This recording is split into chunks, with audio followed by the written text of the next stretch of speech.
خواتین و حضرات، T2F کی جانب سے منعقد کردہ عالمی یوم خواتین کے موقع پر یہ گفتگو کا سیشن جو آج ہم یہاں کر رہے ہیں اس میں آپ سب کا استقبال ہے۔ آج کا یہ گفتگو کا سیشن نسی نظموں کی مشہور شاعرہ سارہ شگفتہ کے حوالے سے ہے۔ سارہ شگفتہ کا شمار ایسی شاعرات میں ہوتا ہے جن کی شاعری ان کی زندگی کا بڑا حوالہ ہے۔ یوں تو ہر فنکار کی زندگی اور اس کا فن، اس میں اس کے تجربوں کا نچوڑ ہوتا ہے، لیکن ہم دیکھتے ہیں کہ سارہ کی جو شاعری ہے اس میں اس کی زندگی کا، اس کی سوانح کا جو حوالہ ہے وہ بالواسطہ نہیں بلکہ بلا واسطہ ہمیں نظر آتا ہے، اور ان کی زندگی کے مطالعے سے، ان کی شاعری کے مطالعے سے ہمیں معلوم ہوتا ہے کہ نچلے درجے کی ایک متوسط طبقے سے تعلق رکھنے والی عورت جب سوسائٹی کے پڑھے لکھے طبقے میں اپنی انفرادیت یا اپنی پہچان قائم کرنا چاہتی ہے تو اسے اس کی کیا قیمت چکانی پڑتی ہے۔ آج کے سیشن میں ہم کوشش کریں گے کہ سارہ کے حوالے سے سوسائٹی میں عورت کی سماجی اور ادبی حیثیت جو ہے ہم اس پر ایک مکالمہ قائم کر سکیں۔ اس مقصد کے لیے دو محترم خواتین کو ہم نے یہاں زحمت دی ہے جو خود بھی اپنی حیثیت میں ممتاز مقام رکھتی ہیں۔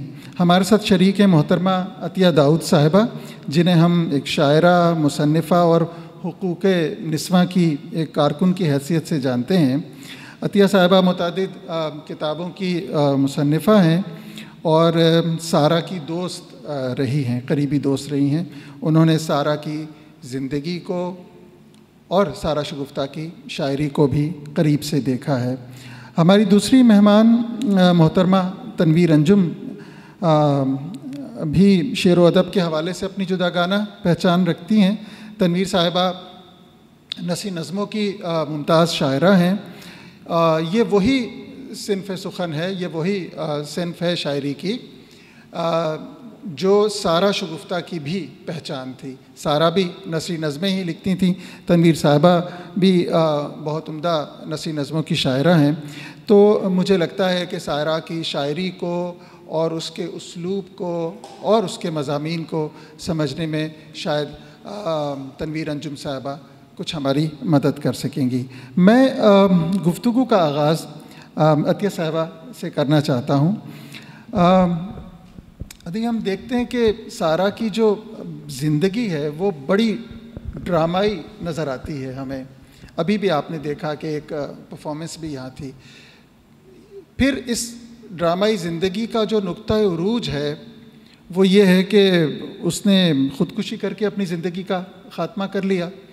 یہ سب کچھ ایک ایسی چیز ہے جس کے اوپر سارہ شگفتہ پہ بات کرتے ہوئے سب سے پہلے جس پر نظر پڑتی ہے وہ یہی چیز ہے۔ آپ ان کی دوست بھی رہی ہیں، آپ کا ان کے ساتھ تعلق بھی رہا ہے۔ اگر آپ ہمیں ذرا اس کے پس منظر سے اور اس کے حالات سے واقف کر سکیں۔ بہت بہت شکریہ۔ ابھی بھی میں نے یہ پرفارمنس دیکھا اور یہ وہ بچی ہے جو ایک جنریشنز بدل گئے ہیں، تو اب سارہ کو کیسے دیکھا جا رہا ہے۔ تو مجھے یہ ساری چیزیں، اور مجھے بہت ساری نئی جنریشن کے بچے جو ہیں میرے پاس آئے ہیں، مجھ سے بات کی ہے انہوں نے سارہ کے حوالے سے، لیکن میں بھی سمجھتی ہوں کہ میری زندگی میں اب باقی کتنے سال ہوں گے اور میں کیا یہ چیز نئی جنریشن تک ہم یہ کنوے کر پاؤں گی کہ سارہ کیا ہے، یہاں اب اتنے سال نہیں رہے ہوں گے شاید، کہ بات وہیں کی وہیں ہے۔ سارہ کے ساتھ المیہ یہ تھا کہ میں سمجھتی ہوں یہ سارہ کے ساتھ بڑا المیہ ہے کہ اس کی شاعری کے حوالے سے آج تک نہیں دیکھا گیا، اس کی شاعری کے حوالے سے نہ سمجھا گیا ہے، نہ اس کی نظموں کو پڑھا گیا ہے صحیح طرح۔ ہوا ایسا تھا کہ امرتا پریتم جو کہ بہت ہی ایک عزت مآب اور ایک بہت ہماری پسندیدہ رائٹر ہیں. سارا شگفتہ کا ان کے ساتھ اس طرح سے کانٹیکٹ جوڑا اور انہوں نے خطوط لکھے، وہ ایک اپنی دیوانگی کی ایک حد تک تھی، اور وہ سارے واقعات امرتا پریتم نے جوں کہ توں لکھ دیے تھے. اور جو ہے میری امرتا پریتم سے ایک بہت تفصیلی ملاقات ہوئی، اور میں نے امرتا سے کہا تھا کہ آپ نے کچھ تو پرکھا ہوتا. اب جیسے ابھی بچی یہ بتا رہی تھیں، جو یہ ایک بہت خوبصورتی سے یہ چیز بیان کر رہی تھیں، آپ خود غور کریں کہ وہ 80 کا زمانہ ضیاء کا دور تھا، وہ عدالت میں کھڑی ہے، وہ بتا رہی ہے کہ یہ بچے میرے نہیں ہیں جج صاحب، یہ میں نے بچے جو ہیں یہ حرام کے بچے ہیں یا کسی اور میں سے ہیں. اس وقت جب عورتوں کے اتنے کوڑے لگائے جا رہے تھے، وہ آرام سے سارا سے کہتے ہیں جی کوئی بات نہیں، آپ کو کسی اور شوہر سے آپ جائیں، آپ آزاد ہیں. ہو سکتا ہے کیا ایسا؟ کیوں نہیں نوجوان سارا کی شاعری کو اور اس کی زندگی کو پرکھتے ہیں؟ کیوں جو کتاب میں لکھا ہوا ہے اس میں اس کو کیوں مرچ مسالہ کے طور پر پیش کیا جا رہا ہے آج تک؟ ٹھیک ہے، امرتا پریتم سے غلطی ہوئی ہے، اور امرتا پریتم سے میری بات بھی کافی ہم لوگوں کی تفصیل ہوئی ہے، لیکن یہ تھا کہ اور پھر وہی مسالہ چلتا رہا ہے. سارا شگفتہ فقط ایک مسالہ ہے، مسالہ بن گئی ہے، لیکن سارا شگفتہ کی شاعری کی ایک جو ہے نا نقطے تک بھی کوئی نہیں پہنچا، اور نہ ہی اس کی شاعری سے اس کی سارا موجود ہے، سارا اپنی شاعری میں موجود ہے، لیکن جو اس نے اس طرح کا جو نثر لکھا تھا، اور وہ ہمارے پاس ڈھیروں خطوط ہیں جو وہ جو جن خطوط میں ان کے مختلف خیالات ہوتے تھے. مثلا وہ میرے بارے میں لکھتی ہے، میرے گھر میں بیٹھ کر میری برتھ ڈے کے لیے وہ چیزیں جمع کر رہی تھی کہ بھائی خدا کے واسطے میری فلاں بیٹے کی ٹانگ ٹوٹ گئی ہے، میری وہ مر گیا، یہ ہو گیا، مجھے اتنے پیسے دے، اور وہ کہاں سے. میں نے یہ اس کا ذکر کر دیا تھا، اور وہ میری سالگرہ مناتی تھی. تو وہ یہ ایک ذہنی کیفیت تھی، یہ نہیں کہ سارا مکار تھی، جھوٹی تھی، وہ ایک ذہنی کیفیت تھی اس کی جس میں وہ اس طرح کی کہانیاں گھڑتی تھیں. لیکن اس کہانیوں کو کی سائنٹیفک کوئی تو وجہ آپ نوجوان ڈھونڈیں اس کو اور دیکھیں کہ ایسا ہو بھی سکتا تھا یا نہیں ہو سکتا تھا. کیوں اس کی شاعری پر ہم لوگ نہیں فوکس کر رہے؟ اور باقی رہا، اور دوسرا مسئلہ اس کے لیے یہ ہے کہ وہ کردار کے حوالے سے یا بندوں کے ساتھ اس کے تعلقات ایسے تھے. تو کیا سارا ایک ہی پاکستان میں ایسی پیدا ہوئی تھی؟ ہمارے اتنے جو چوٹی کے بڑے بڑے شاعر رہے ہیں جن کے کردار کے حوالے سے، کیا ہم لوگ بیٹھ کر احمد فراز کے بارے میں پروگرام کریں گے تو ہم احمد فراز کے کیریکٹر کے بارے میں بات کرتے ہیں، ہم جان ایلیا کے کیریکٹر کے بارے میں بات کرتے ہیں، ہم شیخ ایاز کے کیریکٹر کے بارے میں بات کرتے ہیں؟ کیا ہمیں پتہ ہوتا ہے سب؟ لیکن ہم نہیں کرتے، ہم صرف سارا شگفتہ کے کردار پر بات کرتے اور شاعری پر بات نہیں کرتے. تو میرا یہ خیال ہے کہ اب تو امرتا پریتم بھی زندہ نہیں رہیں، تو کون اس کا جو ہے نا خمیازہ بھگتے گا؟ کون یہ بتائے گا کہ سارا اس نثر کے علاوہ سارا شاعری میں موجود ہے، شاعری میں سارا کو ڈھونڈیں؟ تو میں یہ پوچھنا چاہتا ہوں، آپ سمجھتی ہیں اس کی ذمہ دار امرتا پریتم کی وہ کتاب ہے، یا اس کے علاوہ خود سارا کی اپنی شخصیت بھی، اور اس نے جو ابہام پھیلائے اپنی زندگی میں، اپنی حیات میں، اپنی شاعری سے متعلق، اپنی شادیوں سے متعلق، اپنے شوہروں کے حوالے سے، کیا وہ بھی اس ساری کہانی کو کوئی اور رنگ دیتے ہیں؟ جی، اصل بات ہے کہ سب سے بڑی وجہ کتاب ہے، کیونکہ لوگوں نے کتاب ان لوگوں تک پہنچی. سارا کو تو بہت کم لوگ جانتے تھے، سارا تو بعد میں مشہور ہوئی ہے، اس کے اپنے وفات کے بعد، اس کتاب کے بعد. جب سارا زندہ تھی تو کس کو پتہ تھا کہ یہ سارا شگفتہ؟ نہیں پتہ تھا. اور دوسری بات یہ تھی کہ جو اپنے بارے میں وہ چیزیں پھیلاتی تھی وہ ساری چیزیں تھیں، لیکن بات یہ ہے کہ یہ بات نہیں ہے کہ سارا کے ساتھ کوئی ٹریجڈی نہیں تھی. سارا کی زندگی میں سارا نے انتہائی درجے کی بھوک دیکھی، اور وہی بھوک جو اس کا جو اس کی جنسی بیماری تھی، وہ بھی اس کے وجوہات بھی ہیں کہ اس کے زندگی میں کس طرح سے آیا. اس کی بہت بچپن میں شادی کر کے اور اس کو کس طرح سے سیکچولی طور پر ایبیوز کیا گیا، اور لیکن اس کے بعد کافی ساری چیزیں ہیں جن کے ہمارے پاس ثبوت ہیں. اچھا، میں نے یہ نہیں صرف میری دوست تھی، کیونکہ اس کی تو کوئی بھی بات کا یقین نہیں ہوتا تھا، لیکن میں نے ریسرچ کی ہے. میں ناول لکھ رہی ہوں اس پہ جو بہت عرصے سے مکمل نہیں کر پا رہی، تو میں نے اس کے سارے گھر والوں سے ساری چیزوں سے کی وجہ سے ریسرچ کی ہے. تو یہ نہیں ہے کہ سارے مردوں کا رویہ اس کے ساتھ اس طرح سے تھا. پہلا شوہر اس کو اس طرح کا ملا تھا، اور اس کے بعد پھر جو مطلب اس کی زندگی کے جو اور مسائل تھے، لیکن پھر وہ اپنے لیے یہ ساری چیزیں گھڑتی چلی گئی. مطلب وہ جو بھی بولتی تھی، جو لکھتی تھی، وہ سچ لکھتی تھی اپنی شاعری میں، کیونکہ اپنا نثر اس نے خود نہیں لکھا، وہ خطوط تھے، باتیں تھیں جو اس نے مطلب بیان کیا تھا. تو وہ ساری چیزیں جو تھیں وہ اس کو الگ کرتی ہیں اپنی زندگی سے. میرا سوال یہ تھا کہ اگر جہاں سے آپ نے گفتگو شروع کی کہ نئی نسل کو اب چاہیے کہ اس پر تحقیق کریں اب تو، اور یہ جانے بوجھے بغیر نہ اس پر بات کی جائے، اور جتنا ہم نے اس کو ڈرامائی بنا دیا ایسا نہیں ہونا چاہیے. تو بات یہ ہے کہ یہ اس کا پیمانہ کیا قرار پائے گا، ہم کیا سمجھیں؟ ایک کتاب موجود ہے جس میں اس کے دکھ بھری داستان موجود ہے. خود سارہ شگفتہ اپنی زندگی کو بالکل ایک وہ ٹریجڈی کوئین تھیں، اور وہ اب یہ ساری باتیں کہتی تھیں.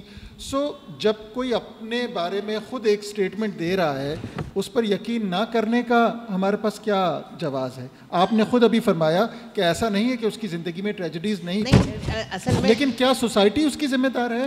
میرا سوال یہ ہے. نہیں، دیکھیں اس کی زندگی میں جو ہے وہ ٹریجڈیز بالکل ہیں، اس کی زندگی میں بہت زیادہ بھوک ہے، لیکن وہ اپنی زندگی کو اس طرح سے نہیں بیان کری. لیکن اس کی یہ ساری میں جتنی بھی پوئمس میں لائی ہوں، میرا نہیں خیال کہ ہم یہاں پڑھ سکیں گے، لیکن اس میں یہ ساری چیزیں ہیں کہ اس نے جو مردوں کے مطلب جو تھوڑا بہت میں ہوں کہ بھئی جو اس کے ساتھ مرد کے ساتھ جو اس کے پہلے تعلق بنا، اور جو اس نے دیکھا کہ بھئی میں نے سنا ہے کہ جو قبر میں کیڑے ماس کھائیں گے، تو اگر میرا ماس مرد کھا رہا ہے تو کیا حرج ہے.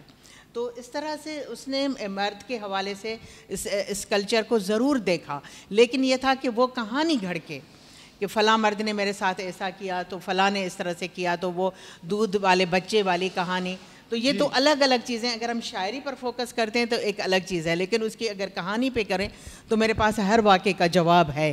جیسے وہ کورٹ والا تھا، اس طرح سے بچوں کا بھی ہے کہ جو بچے بھی وہ لے کر آئی کہ اس کے شوہر نے اس کو کھڑے کھڑے اس حوالے سے طلاق دی، تو ایسا نہیں تھا.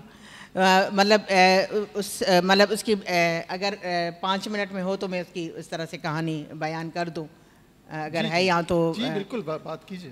تو اس میں یہی تھا کہ اس کی جو مختصراً کہانی اس کی اس طرح سے بنتی ہے کہ اس کی شادی جو ہے وہ بہت ہی زیادہ بچپن میں تھی، جو ابھی اس کو مطلب پہلی دفعہ پیریڈس آئے تھے اور ان کو پتہ چلا، اور اس وقت اس کا رشتہ اس کی بہن کے دیور کے ساتھ کر دیا گیا.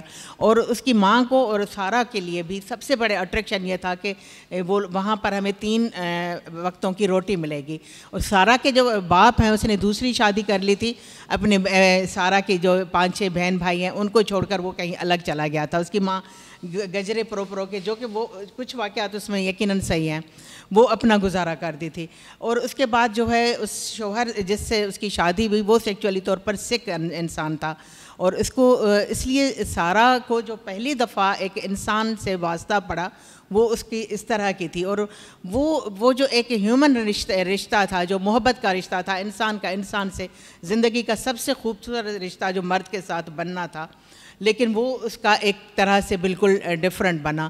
اور اس کے بعد جو ہے وہ اپنے بچوں کو، لیکن وہاں پر وہ بغاوت کرتی ہے، اپنے باپ کے گھر چلی جاتی ہے، یا پھر اس کے بعد بہرحال اس کے شوہر کے ساتھ اس کی شادی ٹوٹتی ہے.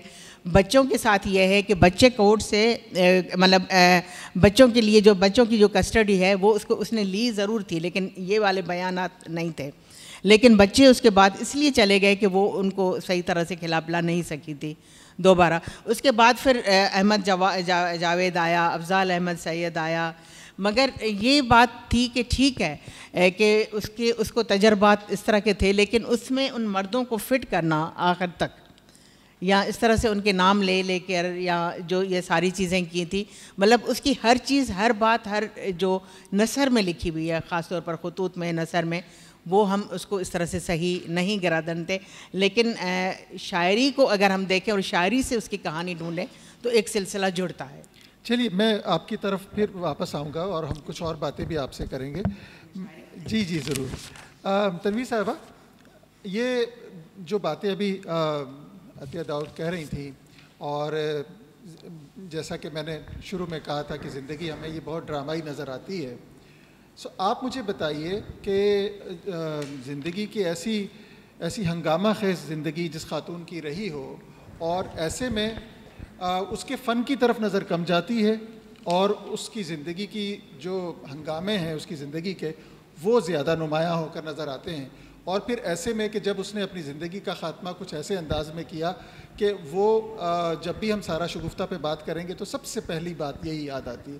آپ مجھے بتائیے کہ یہ کسی فنکار کے ساتھ، کسی شاعر کے ساتھ یہ کیا کچھ ناانصافی نہیں ہے کہ ہم اس کو اس کے فن کے حوالے سے نہیں بلکہ اس کی زندگی کی ہنگامہ خیزیوں کی وجہ سے جانیں؟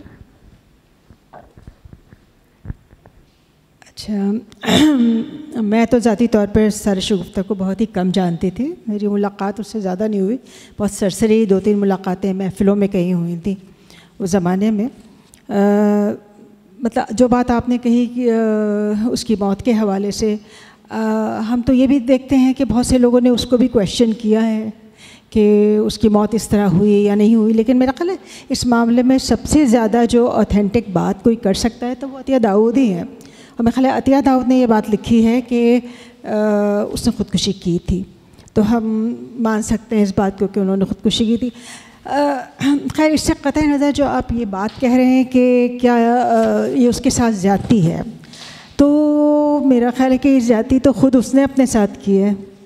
وہ خود اس نے یہ چاہا کہ اس کی زندگی کے حوالے سے اس نے ایسی باتیں کی کہ اس کی زندگی زیادہ ڈرامائی ہو گئی اس کی شاعری سے. اور یہ کہا جاتا ہے کہ اس نے بہت ساری شاعری کی، لیکن میرے خیال میں جو اس کی چیزیں سامنے آئی ہیں، اس کے 2 مجموعے سامنے آئے ہیں اردو کے، اور 3 میرا خیال ہے جو پنجابی کے ہیں. تو ایک بہت بڑا والیوم جو ہم سنتے تھے کہ وہ ہے اس کا ہے، وہ سامنے نہیں آ سکا ہے. ہو سکتا ہے کہیں پہ موجود ہو اور ابھی وہ پبلش نہ ہوا ہو، کسی کے پاس موجود ہو. یہ بات تو خیر صحیح ہے کہ ہمیں، جیسے عطیہ نے بھی کہا، میں بھی اس بات سے اتفاق کروں گی کہ ہمیں اس کو اس کی شاعری میں دیکھنا چاہیے، اس کے فن کو پہچاننا چاہیے. اور اس کے فن میں ایسی بہت سی خوبیاں ہیں جس کی وجہ سے اس کو ایک بڑی شاعرہ قرار دیا جا سکتا ہے. اور کچھ مسئلے بھی ہیں اس کی نظم میں، جس طرح کی ہمارے ہاں نثری نظم کی تاریخ بن رہی ہے، جس طرح کی نظمیں لکھی جا رہی ہیں، اس میں اس کی شخصیت جو ایک بالکل الگ سی نظر آتی ہے. تو یہ بھی ایک خوبی بھی ہو سکتی ہے اور یہ ایک پرابلم بھی ہو سکتا ہے، کیونکہ اس کی جو شاعری ہے وہ میں کہوں گی کہ وہ جیسے نسرین انجم بھٹی سے تھوڑی زیادہ قریب ہے، یا کچھ لاہور کے جو رائٹرز ہیں ان سے زیادہ قریب ہے. کراچی کا جو نثری نظم کا اسٹائل ہے وہ فوکس کرتا ہے دا ہولنیس آف دا، ایک آرگینک ہول بنانا کسی نظم کو، اس پر زیادہ فوکس ہوتا ہے یہاں پر. جبکہ اس کی نظموں میں جو جملے ہیں، لائنیں ہیں، وہ لائنوں میں گیپس بہت زیادہ لوگوں کو نظر آتے ہیں. ابہام اس سے بہت زیادہ بڑھ جاتا ہے، جس کی وجہ سے لوگ اسے ڈیکوڈ نہیں کر پاتے، مشکل ہو جاتا ہے اس کو ڈیکوڈ کرنا. تو اس وجہ سے بھی شاید اس کی شاعری چونکہ اتنی مشکل ہے، میں کہوں گی کہ اتنی مشکل سے لوگوں کی سمجھ میں آتی ہے. اس کی انٹینسٹی کو تو لوگ محسوس کر سکتے ہیں، لیکن اس کے معنی خیزی جو ہے، اس کی علامات جو ہیں وہ تیزی سے بدلتی ہیں ایک نظم میں، اور اس کو گرفت میں لینا مشکل ہو جاتا ہے. ہم جیسے جو میچور ریڈرز ہیں، ہمیں مشکل ہو سکتی ہے. تو میں نے تو پچھلی دفعہ آپ کو پتہ ہے کہ نثری نظم کا ایک کورس پڑھایا تھا، جس میں ظاہر ہے وہ بھی شامل تھی. اس کے بھی لیے ایک ویک تھا جس پہ اس کو پڑھایا گیا. تو جب میں نے کہا فیمنزم کے حوالے سے اسٹوڈنٹ سے کہ 3 شاعرات کو منتخب کر کے آپ لکھیں، اس پر پیپر لکھیں کہ ان کے فیمنزم کی جو نیچر ہے وہ کس طرح سے ایک دوسرے سے مختلف ہے. تو میرا خیال ہے کہ سارا شگفتہ کو ان میں منتخب کرنے والے لوگ جو تھے اتنے زیادہ نہیں تھیں، جو اسٹوڈنٹس جو تھے.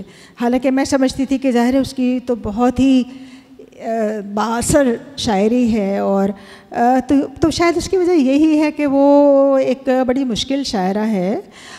ہمیں یہ تو پتہ چلتا ہے کہ اس پر بہت اپنے ظلم کی شدت کا اظہار کرتی ہے.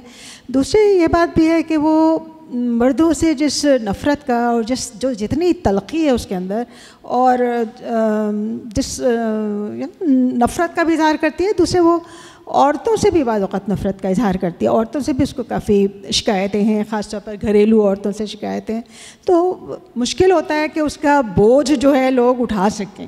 اس تلخی، وہ تلخی سب لوگ کے اندر تو اس کے ساتھ کوپ نہیں کر سکتے اتنی تلخی کے ساتھ لوگ.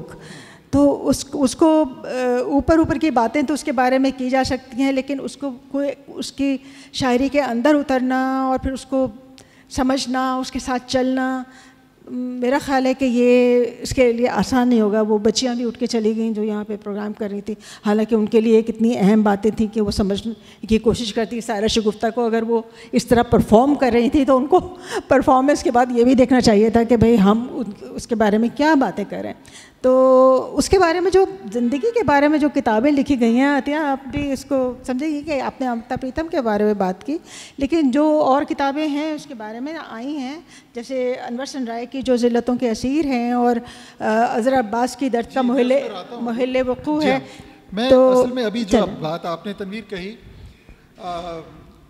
میں چاہوں گا کہ ہم تھوڑی دیر بعد ہم خاص طور پہ سارہ شگفتہ کی شاعری کے موضوعات اور اس کی معنویت اور اس کے کرافٹ کے بارے میں بھی تھوڑی سی بات کریں. تو میں آپ کی طرف لوٹوں گا دوبارہ.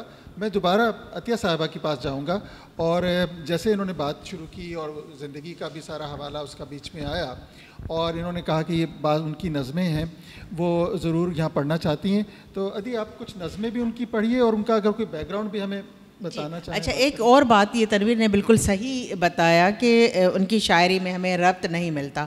اس کا سب سے بڑی وجہ یہ ہے کہ سارہ جو ہے وہ اس نے تو سوچا بھی نہیں تھا کہ اس کی کتابیں یہاں چھپیں گی. تو وہ تو ایک اس طرح سے لکھ کے اور یوں کر کے پھینکتی جاتی تھی یا رکھتی جاتی تھی. یہ اس کے پیچھے ترتیب دی گئی ہیں. اس میں ثروت سلطانہ تھی، احمد سلیم تھے اور راشد نور تھے، اور انہوں نے بیٹھ کر وہ ساری چیزیں نکالی. اچھا، دوسری بات یہ تھی کہ وہ کوئی بہت فیئر کر کے اور ایک کوئی آرگنائزڈ قسم کی خاتون نہیں تھی کہ وہ آرگنائزڈ کر کے اور یہ لکھے کہ یہ ڈائری ہو اس کی. تو اس لیے یہ جو بے ربط ہوا ہے، اور آدھی نظم ادھر ہے آدھا ٹکڑا ادھر ملا، یہ ان تینوں نے جنہوں نے اس کو اس زمانے میں ملک سے باہر تھی. تو جب میں واپس آئی تو آنکھیں کتاب ترتیب دے دیا جا چکا تھا اور مجھے وہ ملا تھا. تو یہ سب سے بڑی بات یہ تھی. اچھا، دوسری بات یہ تھی کہ حالانکہ میری پنجابی اتنی زیادہ اچھی نہیں ہے، لیکن میں اس بات پہ اپنے ساتھ بڑی متفق ہوں کہ جو اس کی شاعری کا بے ساختہ پن اور جو اس کی شاعری کی خوبصورتی ہے وہ پنجابی میں ہے. ابھی میں لائی تھی اپنے ساتھ، لیکن یہ تھا کہ وہ شاید ایکو کی آواز تھی، وہ سنائی نہیں دے رہا تھا. اس میں اس کا اتنا ربط ہے، وہ پوری کی پوری اس ربط کے ساتھ پڑھتی ہے شاعری کو، مطلب شاعری کو پورا کرتی ہے. اور اردو میں وہ کیا کرتی ہے، اکثر اسی نے پنجابی شاعری کو اردو میں ترجمہ کیا تھا. تو یہ مثال میرے پاس بھی ہے کہ میں اپنی ہی شاعری کا اردو میں، فہمیدہ ریاض جیسی بڑی شاعرہ نے جو اردو میں ترجمہ کیا، جب میں خود اس کو پڑھتی بھی ہوں اردو میں تو میں اس پر پانی پھیر دیتی ہوں. تو مطلب اکثر یہ تھا کہ بہرحال سارہ کا جو اچھا، دوسری بات ہے کہ جو مردوں کے حوالے سے بھی ٹھیک ہے، مطلب میں نثری نظم کے شاعر ہیں اور فیمنسٹ شاعر ہیں، لیکن مرد کے حوالے سے جو سیکچولی طور پر سارہ نے دیکھا ہے، مجھے اس میں وہاں تک وہ صحیح لگتی ہے. کیونکہ اچھا، سارہ ایک اسٹیج پر اس جگہ پر پہنچی ہے جہاں پر اس کو لگتا ہے، مطلب وہ کسی بھی طرح سے اس کے پاس کوئی اور پاور نہیں تھا، وہ فنانشلی طور پر اپنے پاؤں پہ کھڑی نہیں تھی، اور اس کے پاس جو ہے وہ ایک اس کو بولنے کا بھی اتنا زیادہ نہیں تھا، وہ ایک لوور کلاس کی بہت عام سی لڑکی تھی. تو اس کے پاس صرف یہ اس کو لگا کہ اس کا جسم اس کا ایک ہتھیار ہے، اور وہ کسی بھی مرد کو جو ہے ایک پل میں اپنے جب تک پاؤں میں نہیں جھکا دیتی تھی تب تک اس کو وہ نہیں ہوتا تھا. لیکن بات یہ ہے کہ یہ نہیں، مرد کی میں بہت عزت کرتی ہوں، میں نے مرد سے محبت کی، مرد سے شادی کی، اور جو ہے مرد میرے دوست ہیں. لیکن یہ تھا کہ اس وقت جب سارہ ذہنی مریض تھی، کیوں اس طرح کے مردوں کو گالیاں نہ ملیں جب سارا جو ہے وہ ذہنی مریض تھی, اس کو الیکٹریکل شاک لگ رہے تھے. تو ایک بہت ہی سفید پوش, بہت ہی اچھے مرد, یہ جو کسی کے ہسبینڈ ہیں, کسی کے بھائی ہیں یا کسی بھی, کیوں سارا کے ایک اشارے پر اس کے ساتھ سونے کے لیے تیار ہو جاتے تھے؟ کیا یہ مرد کا جو ہے ذہنی نہیں؟ ایسے مردوں کے معاشرے کو گالی کیوں نہ پڑے؟ کیوں نہ اس مرد کو کہے کہ تم میرے ناخنوں میں پھنسے ہوئے ایک میل کی طرح ہو؟ کیوں مرد نے اپنے آپ کو اتنا نیچ ثابت کیا ہے سیکچولی طور پر, جو کہ ہوا ہے؟ اور اس طرح سے جو اس میں مجھے سارا حق بجانب لگتی ہے. جیسے میں نے یہی کہا تھا کہ پہلے بھی بتایا کہ سنا ہے کہ قبر میں ہمارا ماس کیڑے کھائیں گے, تو اگر میرا ماس مرد کھا رہا ہے تو کیا حرج ہے؟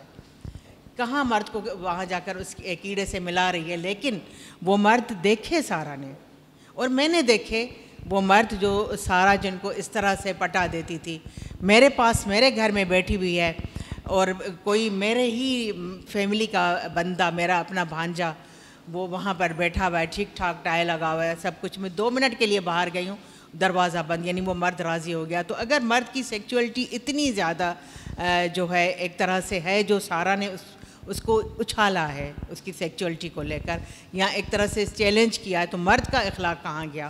مرد کا کیریکٹر کدھر گیا؟ لیکن اس میں صرف سارا کا جو کیریکٹر ہے وہ چلتا جا رہا ہے. لیکن میں کچھ اس کی نظمیں, پتہ نہیں میری یہاں آ کر ترتیب آگے پیچھے میں نے خود کر دی ہے, لیکن میں کوئی ایک چیز اس کی اٹھا کر پڑھتی ہوں. میں کون تھی, یہ اس کا عنوان تھا. میں کون تھی؟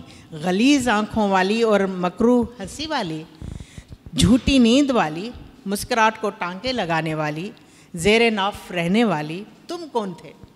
شاید کوئی تیسرا ہمیں جان رہا ہو. نہیں نہیں, میں کون نہیں تھی. نہیں نہیں, تم کون نہیں تھے. وہ کوئی اپنے بدن سے بھاگے ہوئے مٹی کے کھلونے تھے جنہیں زمین بننا پسند نہیں تھا. وہ چور اور چورنی کی تلاش میں تھے کہ کھلونوں کی طرح سے ٹوٹنے لگے اور لفظوں کا جوڑ توڑ نہ ہو سکا. وہ دونوں اتنے بچے تھے کہ لفظ انہیں سیکھ نہیں سکتے تھے. لیکن میں کون تھی؟ جنم کو دکھ دینے والی کتیا, اور پھولوں کی پوروں پر مر جانے والی, آسمان پر اٹکے سورج کی دھوپ لوٹنے والی, رنگوں کا جوا کھیلنے والی, مکاری کے بچے کھلانے والی اور خود سے ڈرنے والی. وہ کون تھا؟ میری شرمگاہ میں مرنے والا اور میری شرمگاہ سے لاشوں کے انبار اٹھانے والا. اور اس کی کہیں اس نے لکھا ہے, میری شرمگاہ سے یہ کیسا کھوٹا سکہ چل نکلا ہے, میں جب چاہوں تمہیں خرید سکتی ہوں. کیسی مطلب ایک جو مرد کو اس نے جس طرح سے یہ چیز دیکھی ہے. اچھا, ایک مرد آیا اس کی زندگی میں جو آخر میں سعید, جس کی عزت میں پھر اس نے لکھا تھا کہ جس نے اس کے مطلب روح کو سمجھا تھا اور اس نے اس کے حوالے سے بات کی تھی. جی, آپ نے یہ نظم بھی پڑھی, اور جو بات ابھی آپ کر رہی تھیں, میں چاہتا ہوں کہ ہم تھوڑا سا اس حوالے سے ضرور سارا کی شخصیت کو دیکھیں کہ یہ جو بھی ذہنی کیفیت ہے, کیا آپ سمجھتی ہیں کہ اس میں یہ جو جس کو آپ کہتے ہیں کہ یہ جو مردانہ سماج ہے ہمارا اور میل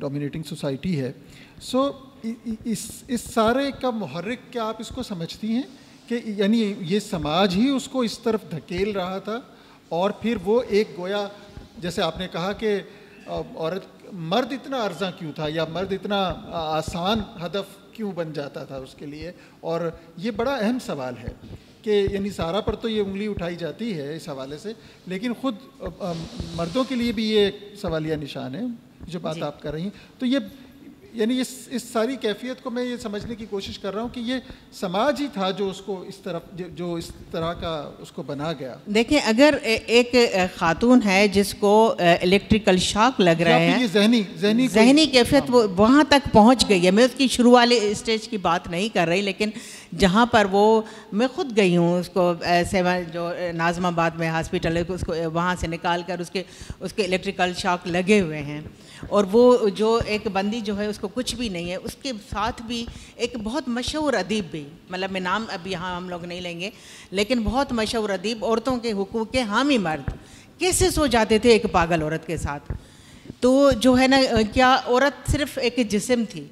تو وہ ایک طرح سے جو ہے یہ سوال تھا. اچھا, دوسری بات یہ تھی کہ ان تمام چیزوں میں سارا کو بھی پتہ تھا کہ سارا بہت سستے داموں پر اپنے آپ کو بیچ رہی تھی. وہ عورت بچپن سے ضدی تھی, لیکن محبت کا ایک کھلونا بھی اس کے پاس نہیں تھا. آج وہ اپنے ماس سے عاجز تھی اور روٹی سے زیادہ سستی. اسے سورج نے رنگا ہوا ہوتا تو وہ ایسی نہ ہوتی. سارا کے پاس جو میں نے اس کے حوالے سے جو ریسرچ کیے تو سارا کے پاس گلٹ تھا. مطلب سارا کو خود پتہ تھا کہ وہ جو زندگی گزار رہی ہے وہ اچھی زندگی نہیں ہے, اور اس میں جو ہے وہ مطلب اگر کسی کے پاس گلٹ ہے تو یہ ایک بہت بڑی خوبی ہے. اس کا مطلب اس کے اندر کہیں نہ کہیں انسانیت چھپی ہوئی ہے جو اس کو گلٹ دلا رہی ہے. اور اس طرح سے ایک اس نے نظم لکھی تھی, ایک میرے ساتھ خود اس کا ایک طرح سے ایسا واقعہ آیا تھا. وہ نظم مجھے کہیں نہیں ملی, مگر مجھے اس کے 2-4 چیزیں نام صرف ذہن میں آتا ہے کہ میری کسی بندے کے ساتھ جو ہے ایک جو ہے تھوڑا بہت افیئر تھا, اور میں اپنی دوست کو اسے ملانے کے لیے لے گئی. جیسے ابھی کوئی بات ابھی زیادہ آگے نہیں تھی یہاں, اس طرح سے ایک آرٹسٹ بندہ تھا, مطلب بہت پہلے, میری شادی سے بہت پہلے. تو جو ہے نا اس میں اس کو میں نے ملایا, 2 منٹ بھی نہیں لگے کہ وہ اس کو کمرے میں لے کر گئی اور اس کی مطلب بنا دیا. اچھا, اب اس کے بعد مجھے تو سارا کی فکر تھی کہ میں اس کو لے آئی. اس کے بعد سارا نے ایک نظم لکھی تھی, مجھے روٹی دو اور گالی دو. تو مطلب یہ تھا کہ وہ ایک جو سیکس اس کے لیے ایک کھانے کی طرح سے, روٹی کی طرح سے ہو گیا تھا. تو جو مطلب اور اس کے بعد جو ہے نا, اچھا دوسری بات ہے کہ وہ کھانے کے معاملے میں بھی اس طرح کی تھی جیسے سیکس کے بارے میں تھی.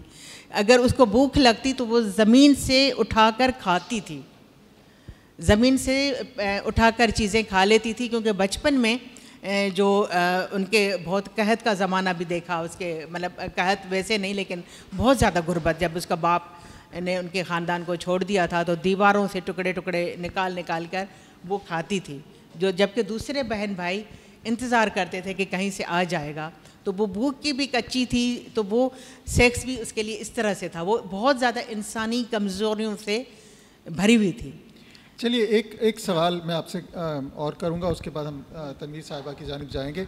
آپ اس سارے معاملے کو اچھی طرح سے ہم بیان بھی کر رہی ہیں. مجھے ایک بہت اہم سوال کا جواب درکار ہے آپ سے. یہ جو مرد اس کی زندگی میں آئے اس کے شوہر کے طور پہ, جن کا ان میں سے بعض نام بڑے محترم ہیں اور بعض نام ایسے ہیں کہ جو ہمارے بہت جانے پہچانے ہیں, اور ہم ان کو ذاتی طور پہ جانتے ہیں, ان کا ادب ہم نے پڑھ رکھا ہے.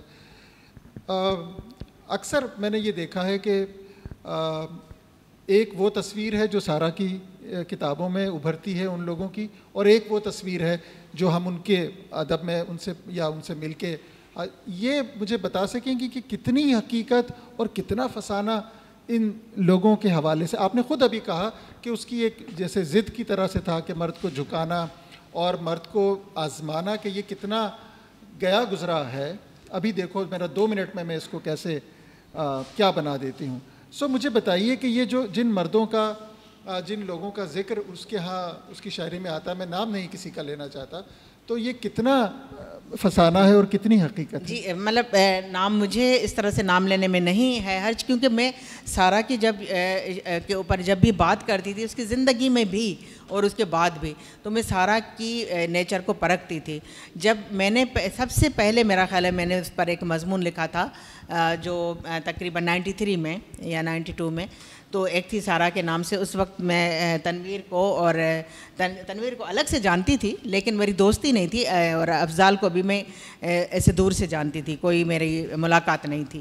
لیکن یہ تھا کہ میں نے اس میں بھی تجزیہ کیا تھا کہ اس نے افضال کے حوالے سے بھی جس طرح سے جتنی بھی باتیں لکھیں ان میں کیا سچ ہے کیا غلط ہے.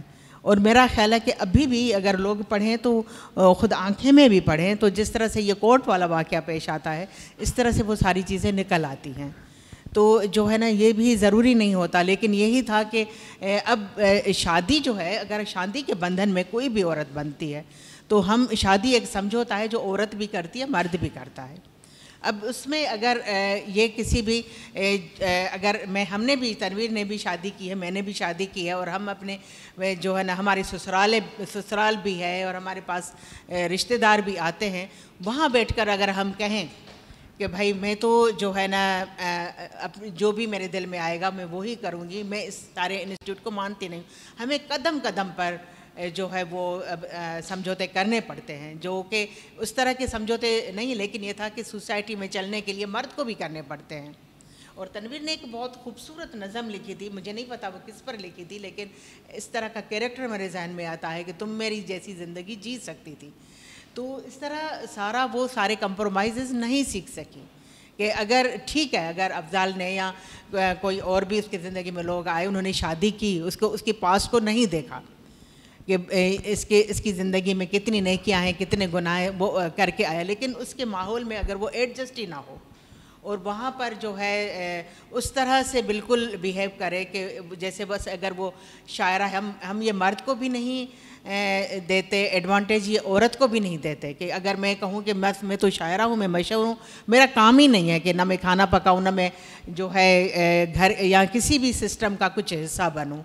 تو اس میں ہم یہ کہہ سکتے ہیں کہ کچھ اس میں زیب داستان بھی ہے اور کچھ چیزوں کو یعنی جیسا کہ آپ بتا رہی ہیں وہ کورٹ والا معاملہ، یعنی اس طرح کے کئی ایسے واقعات ہیں جو اس کی شخصیت کے حوالے سے موضوع بن جاتے ہیں. لیکن میں یہ سوچتا ہوں کہ اگر آپ جیسے لوگ جو بہت ان کے قریب تھے اور جو اب یہ ساری باتیں ہمیں بتاتے ہیں، یہ باتیں اگر سامنے آئیں تو شاید لوگ اس کہانی پر یا ان رنگوں کو ذرا پھیکا پڑتا ہوا دیکھنا نہیں چاہتے.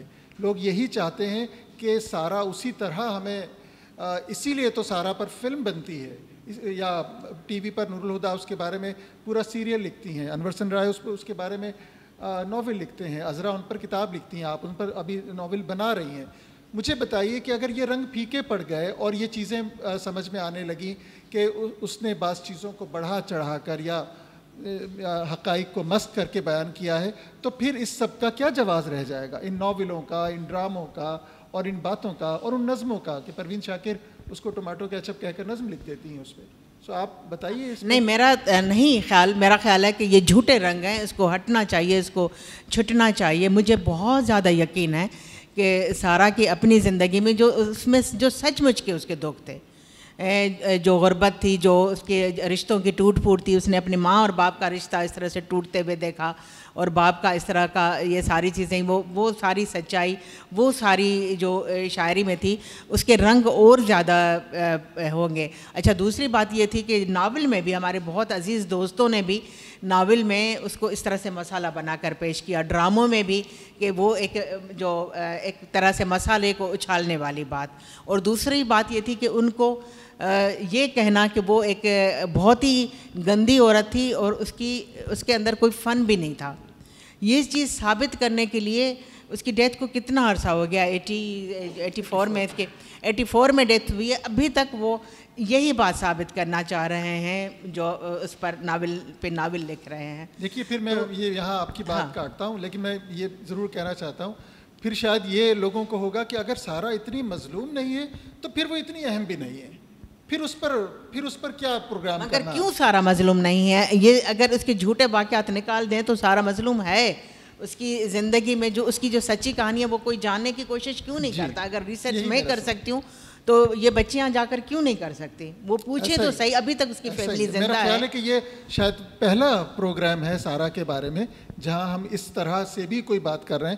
میں کل اتفاق سے یوٹیوب پہ دیکھ رہا تھا تو وہاں ہر جگہ ویسا ہی تاثر ہے جیسا کہ ہم بھی سمجھتے ہیں. تو مجھے اسی لیے آپ کی یہاں موجودگی کی بڑی اہمیت ہے کہ آپ ان کو اتنے قریب سے جانتی ہیں اور کچھ ایسے حقائق سے بھی آج ہم لوگوں کو واقف کر رہی ہیں جو شاید عام طور پہ ان کے حوالے سے کبھی کہے نہیں گئے یا کبھی جانا نہیں گیا ان کو. میں پھر لوٹتا ہوں آپ کی طرف دوبارہ. تنویر صاحبہ، یہ فرمائیے کہ آپ بہت اچھی شاعرہ ہیں، ہم آپ سے آپ کے نظمیں بھی سنتے رہتے ہیں، پڑھتے بھی ہیں آپ کو. سارا بھی ایک شاعرہ تھیں، وہ بھی نثری نظمیں ہی کہتی تھیں. ذرا سا ہم اگر غور کر سکے ان کی شاعری کی معنویت پر، ان کا جو در و بست ہے الفاظ کا، اور کیسے استعارے اس کے ہاں آتے ہیں، ابہام ہے تو کیسا ہے اور ابلاغ ہے تو کیسا ہے، اگر کوئی بات اس کے بارے میں آپ کر سکیں۔ اس کے بارے میں، شاعری کے بارے میں ایک بات میرا خیال ہے آصف نے شاید یہ بات کہی تھی یا کسی اور نے کہی تھی کہ یوں لگتا ہے جیسے کہ اس کی پوری نظمیں جو ہیں ایک مسلسل، پوری شاعری جو ہے ایک مسلسل نظم ہے، وہ ایک الگ الگ کوئی نظمیں نہیں ہیں بلکہ ایک ہی تاثر ہے جو چلتا چلا جاتا ہے، اور اس میں جو غصہ ہے، جو نفرت ہے، اس کے ساتھ ساتھ سب سے زیادہ بڑی چیز جو مجھے نظر آتی ہے اس کی، جس کے بارے میں لوگوں نے لکھا بھی ہے، وہ ہے اس کی ممتا کا اظہار۔ بلکہ خیال میں کچھ پڑھ رہی تھی تو اس میں یہ بھی تاثر مل رہا تھا کہ جیسے اس کی خودکشی کی وجہ جو ہے بنیادی وہ یہی ہے کہ وہ اپنے بچوں سے ماں کے علاوہ کوئی لفظ سننا نہیں چاہتی تھی، اور اس کو خطرہ تھا کہ وہ لوگ اس کو ماں کی عزت نہیں دیں گے۔ تو یہ تھیمز بھی اس کی بہت اہم ہے، اور ابہام اس کے اندر جیسے ہے بہت ہے اس کی، اور لیکن اس کے جو استعارے ہیں اور جس طرح وہ لفظوں کو اور لفظوں سے جوڑتی ہے، اس کے جو تلازمے ہیں ان میں جو فاصلہ ہے ان تلازموں میں، وہ بہت اچھا، ایک فری ایسوسیشن آف آئیڈیاز جو اس کی چلتی رہتی ہے، تو بہت اسٹرانگ ہے۔ لیکن اس میں ہمیں بہت ہی احساس کی بہت زیادہ شدت ایک اس کے یہاں پائی جاتی ہے۔ اس میں بعض دفعہ بے معنویت کا احساس نہیں ہوتا؟ یعنی جو امیجز بنتے ہیں سارا کی نظموں کے، جو ٹکڑے ہم جب پڑھتے ہیں تو کہیں کہیں کیا آپ کو ایسا معلوم نہیں ہوتا کہ یہ کچھ بے معنویت ہے اس میں؟ میرا خیال ہے کہ ہاں کبھی کبھی ایسا ہوتا ہے، لیکن وہ شاید ہماری اپنی سمجھ کا قصور بھی ہو سکتا ہے کہ ہم اس کی بات کی گہرائی تک پہنچ نہیں پاتے، یا اس کے فاصلہ جو ہے، اب بہت ساری تو میں نے اس کی شاعری شاید اتنی نہیں پڑھی ہے، کافی پڑھی ہے، لیکن آنکھیں وہ دوسرا مجھے نہیں مل سکا تھا، ابھی حال میں مجھے ملا ہے دوسرا اس کا جو مجموعہ ہے، تو پہلے مجموعے کی بنیاد پہ میں بات کر رہی ہوں۔ لیکن یہ بات آپ کی بالکل صحیح ہے کہ اس کی مختلف تصویریں ہمیں نظر آتی ہیں، اور مختلف کتابوں میں بھی اس کی مختلف تصویریں نظر آتی ہیں، تو کچھ لوگ اس کو بہت بہت اونچا مقام دیتے ہیں، اور کچھ لوگ اس کی کافی خلاف بھی ہوتے ہیں۔ ایک شاعرہ کے طور پہ میں آپ کی رائے جاننا چاہوں کہ آپ سارا شگفتہ کو کہاں ریٹ کرتی ہیں، یا آپ کی نظر میں اس کی شاعری کی سب سے بڑی خوبی کیا ہے، اگر اس کے محاسن پہ آپ بات کر سکیں؟ مثلاً ہم نثری نظم کے کسی اور بہت اچھے شاعر جیسے ذیشان ساحل کی ہم بات کریں تو کچھ چیزیں ہیں جو ہم فوراً ہمارے ذہن میں آئیں گی کہ ذیشان کی شاعری اس وجہ سے اچھی ہے کہ اس میں فلاں چیزیں ایک اور طرح سے ہمیں نظر آتی ہیں، اور یہ تو سارا کی شاعری کی ایسی، اگر ہم یہ جو سارا جو اس کی جو اپنی زندگی کا ایک جو منظرنامہ ہے اور اس کا جو ایک سلسلہ جہاں سے گفتگو شروع ہوئی، اس کو تھوڑی دیر کے لیے بھول جائیں اور محض ایک شاعرہ کے طور پہ اس کو دیکھنا چاہیں۔ ایک تو یہ ہے کہ اس کی شاعری جو ہے وہ اس میں کہانی اتنی زیادہ ڈومینیٹ نہیں ہوتی۔ دوسری بات یہ ہے کہ مطلب ایک عورت ہونے کا، جیسے جو بھی عورت لکھ رہی ہے تو اس کی شاعری میں ایک عورت کا اظہار تو ہوتا ہی ہے، ظاہر ہے وہ عورت ہی نظر آتی ہے کیونکہ وہ ہے ہی عورت، لیکن سارا کے ہاں یہ بات بڑی شدت سے نظر آتی ہے کہ وہ ایک عورت ہے، مطلب اس کی شاعری زیادہ پرسنل ہے، زیادہ ذاتی ہے۔ ہم اس کو اس کی جو پولیٹیکل ڈائمینشن ہے، جیسے میں تو سمجھتی ہوں جیسے میری شاعری ہے جتنی بھی ہے، یا عطیہ کی بھی شاعری ہے، یا اور عذرا جو لکھتی ہیں، وہ بہت اس کے ایک سیاسی پہلو اس کا بہت اہم ہوتا ہے، جبکہ سارا شگفتہ کی شاعری میں یہ پہلو کم نظر آتا ہے، لیکن اس کی بہت میرا خیال ہے کہ اس کی خوبصورت شاعری ہے، اور ایک انسان کی تکلیف اور درد جو ہے یہ بہت شدت کے ساتھ اس کی شاعری میں ہمیں نظر آتا ہے. یہ بات آپ نے جو کہی یہ بہت اہم مجھے معلوم ہوتی ہے کہ شاید اس کی شاعری کی نمایاں پہچان اس کا اتنا نجی ہونا یا اتنا ذاتی ہونا، اتنا پرسنل ہونا ہے. یہ شاید عام طور پہ جب آپ سب لوگ شعر کہتے ہیں، لکھتے ہیں، تو شاعر کے پاس شاعر اپنے آپ کو بھی دیکھتا ہے اور اپنے ارد گرد کی دنیا کو بھی دیکھتا ہے. شاعر میرے دکھ کو بھی دیکھے گا، ان کے دکھ کو بھی دیکھے گا، تو شاعر کے پاس کہنے کو تو بہت کچھ ہوتا ہے. مجھے لگتا ہے کہ شاید سارا نے اپنے آپ سے یا اپنے اندر سے باہر کم ہی اس کو دیکھنے کی ضرورت محسوس ہوئی، اور اس نے جو بھی کچھ بیان کیا اپنے ذاتی حوالے سے زیادہ بیان کیا. کہہ سکتے ہیں اس کا اینگل ایک تھا، اور وہ تھا اس کی معاشرے سے ملنے والی تکلیف.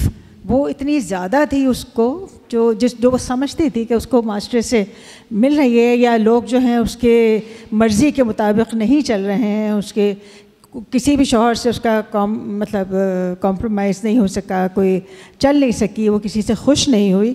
تو یہ جو چیز ہے یہ اس کے لیے بہت تکلیف کا باعث بن گئی تھی.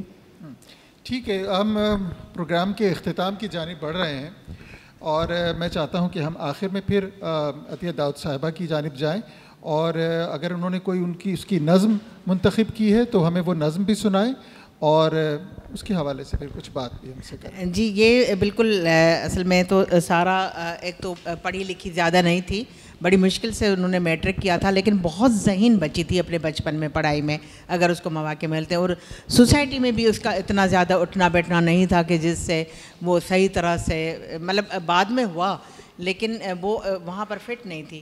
اب یہ تھا کہ اچھا، یہ دوسری بات یہ تھی کہ کوئی اس کا بہت زیادہ مطالعہ بھی نہیں تھا، اس کے پاس کتابیں بہت تھی لیکن بہت ہمیشہ وہ اپنی ان تمام چیزوں میں ہوتی تھی. لیکن یہ منٹو کے ایک افسانے جو تھا ہتک، اس میں ایک کیریکٹر ہے سوگندی، تو اس پر اس نے 2 نظمیں لکھی ہیں، 2-3 نظمیں لکھی ہیں، میں ایک صرف ابھی یہاں سنا رہی ہوں. سوگندی نام ہے اس کا. ماں مجھے میرے باپ کے نام سے لکھتی ہے، کیا ماں اور ماں اور ماں سوگندی نہیں؟ حوا کا نکاح پڑھانے کے لیے کوئی آسمان سے نہیں اترا تھا، میں بھی حرام کی تم بھی حرام کے.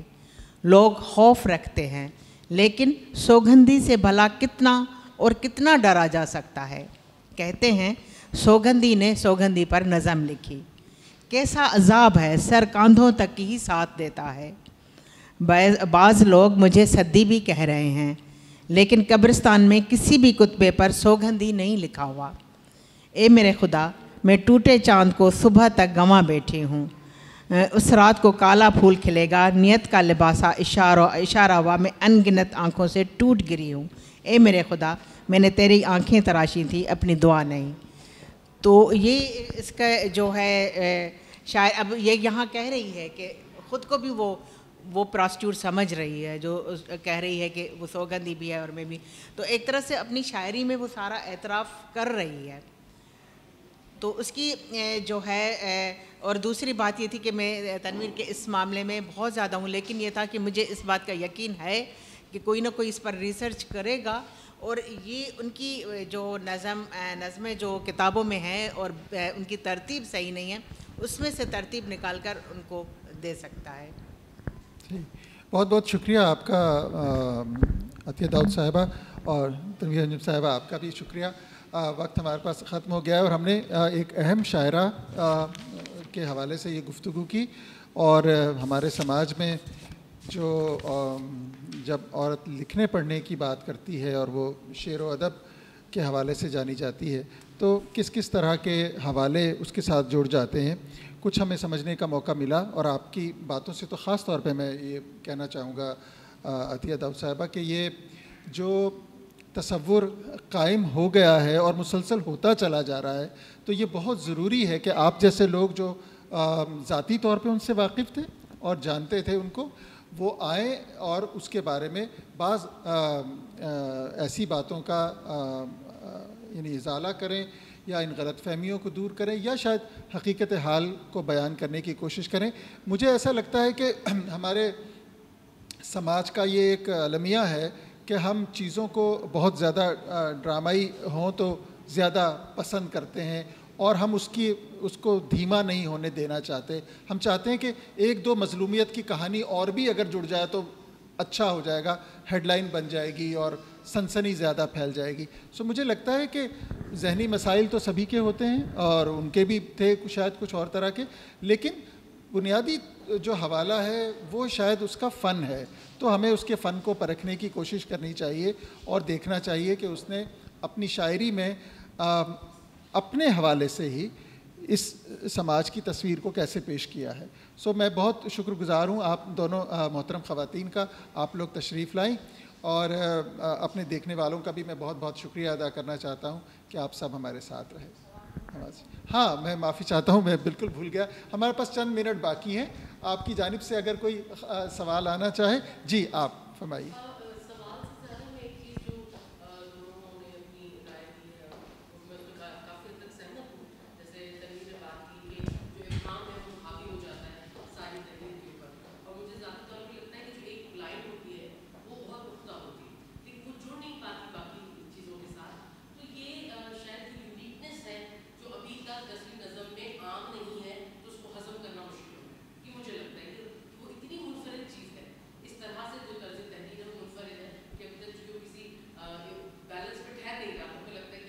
جی, ابہام ایک سٹائل تو ہے, یہ تو ہم جانتے ہیں.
اور کوئی سوال اگر یہ تو کامنٹ تھا, اگر سوال کوئی ہمیں مل سکے. جب ہم مرد فنکاروں یا شاعروں کے بارے میں گفتگو کرتے ہیں تو صرف شاعری پہ بات ہو رہی ہے, یعنی مصطفیٰ زیدی کی جو پرسنل لائف تھی اس کو ڈسکس نہیں کرتے, ہم اس کی شاعری کے اوپر بات کر رہے ہوتے ہیں. لیکن جب سارا پہ بات ہوتی ہے تو ہم دوسرے موضوعات کی طرف چلے آتے ہیں, اور بدقسمتی سے یہاں پہ بھی جتنی گفتگو ہوئی اس کا جو بڑا حصہ تھا وہ شاید انہیں پہلوؤں کی طرف کر رہا تھا. مجھے تنویر آپ یہ بتا دیجیے کہ نثری نظم جب اپنا آغاز کرتی ہے تو اسی وقت سے وہ خود ایک متنازع صنف کی طرح چلتی ہے ادب میں, پھر بہرحال اس کی حیثیت کو تسلیم کیا جاتا ہے, اور پھر جب کوئی خاتون شاعر اس طرح سے لکھنا شروع کرتی ہے تو اور تنازعات پیدا ہو جاتے ہیں.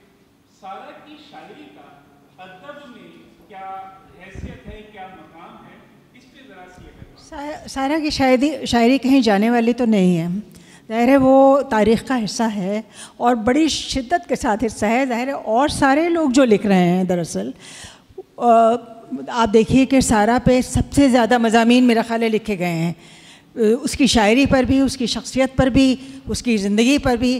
تو میرا تو خیال ہے کہ سب سے زیادہ سیلیبریٹڈ ہماری کوئی شاعرہ ہے تو وہ سارا شگفتہ ہے. تو یہ بات کہنا کہ وہ اس کی شاعری کو کوئی مقام نہیں ملے گا, اسے تو پہلے ہی مقام مل چکا ہے. اس کی شاعری پہ بھی بہت بات ہو چکی ہے, بہت لوگوں کے مضامین. ابھی جو وہ کتاب آئی ہے اتنی ضخیم قسم کی, فہیم شناس کاظمی صاحب نے اس کو مرتب کیا ہے, اس میں انہوں نے ساری کتابیں شامل کی ہیں جو اس پہ لکھی گئی ہیں, اس کی اپنی بھی کتابیں اس میں شامل ہیں, اور ساتھ میں یہ تینوں کتابیں شامل ہیں جو اس کی زندگی پہ لکھی گئی ہیں. ایک تھی سارا, اور پھر ذلتوں کے اسیر, اور درد کا محل وقوع, یہ تینوں بھی اس میں شامل ہیں. تو اتنی بڑے بڑے جس پہ ناول لکھ گئے ہیں, جس کی زندگی پہ کسی بھی طرح سے لکھے گئے ہوں, کچھ نگیٹو باتیں اس کے بارے میں کی گئی ہیں, کچھ پازیٹیو باتیں کی گئی ہیں, کچھ میں اس کو ایک ایک کردار بنایا گیا ہے. تو وہ تینوں کتابیں بھی ایک دوسرے سے بالکل مختلف ہیں اور سارا کی ایک مختلف تصویر پیش کرتی ہیں. تو اتنی کنٹروورشل بھی وہ ہو گئی ہے اور اتنا مسئلہ بھی ہے اس کی زندگی کا میں, اور اس کی شاعری پر بھی بہت بات ہو چکی ہے. تو اس کی تو شاعری کو کوئی خطرہ نہیں ہے کہ وہ کہیں ختم ہو جائے گی یا اس پر بات ہونا بند ہو جائے گی, ایسا نہیں ہونے والا. جی, اور اگر کوئی سوال ہو تو ہم موجود ہیں. چلیے, تو خواتین و حضرات, آپ سب کی آمد کا بہت بہت شکریہ. اس کے ساتھ ہی پروگرام ہم